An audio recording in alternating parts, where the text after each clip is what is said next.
जेव्हा एक विषयच मांडला होता की इन्फ्रास्ट्रक्चर आपलं कुठेतरी कमी पडतं आहे सस्टेनेबिलिटीसाठी, तर त्याच्यासाठी आपण जी काय मागणी तयार, मी तुम्हाला शॉर्टकटमध्ये सांगतो, कारण का आपण जी मागणी तयार केली आहे ती जिल्ह्याचे सबस्टेशन, त्याची जे काही अंडरग्राऊंड वायरिंग आणि आता जे बेसिक इन्फ्रास्ट्रक्चर, त्याचे जे कप असतील, त्याची वायरिंग असेल, ते सगळं आपल्याला जर दुरुस्त करायचं असेल तर मला काही त्या संबंधित अधिकाऱ्यांशी बोलल्यावर माहिती पडलं की जवळपास 700-750 कोटीचा कदाचित दुरुस्ती, रिपेअर अँड मेंटेनन्स आणि नवीन सबस्टेशन, या सगळ्या विषयांचा आपल्याकडे एक फंड पाहिजे आपल्याला. त्याचा तोपर्यंत कुठेतरी लाईट डिम होणार आहे, कुठेतरी फ्यूज जाणार आहेत, हे होणारच आहे. कारण का 10-10, 15-15 वर्ष काहीच झालेलं नाही, मेंटेनन्स नाही. मी मागे पण तुम्हाला बोललो,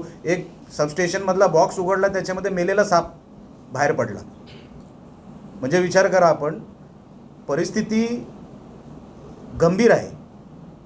आता येणाऱ्या अधिवेशनामध्ये पण मी हा विषय घेणारच आहे, पण संबंधित अधिकारी आणि मंत्रालय यांच्याशी माझं बोलणं चालू आहे की करायचं ना तर पुढच्या 100-150 वर्षाचं काम करू.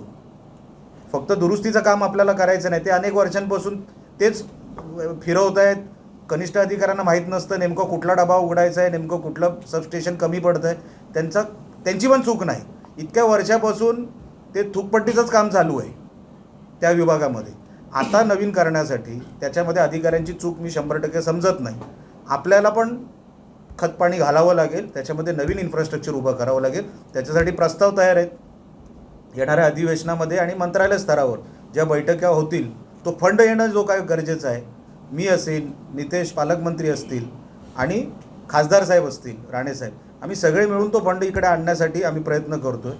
लवकरात लवकर त्याचा पहिला टप्पा आल्यानंतर आपल्याला आम्ही कळवू, पण आमचा प्रयत्न चालू आहे लवकरात लवकर आणण्याचा.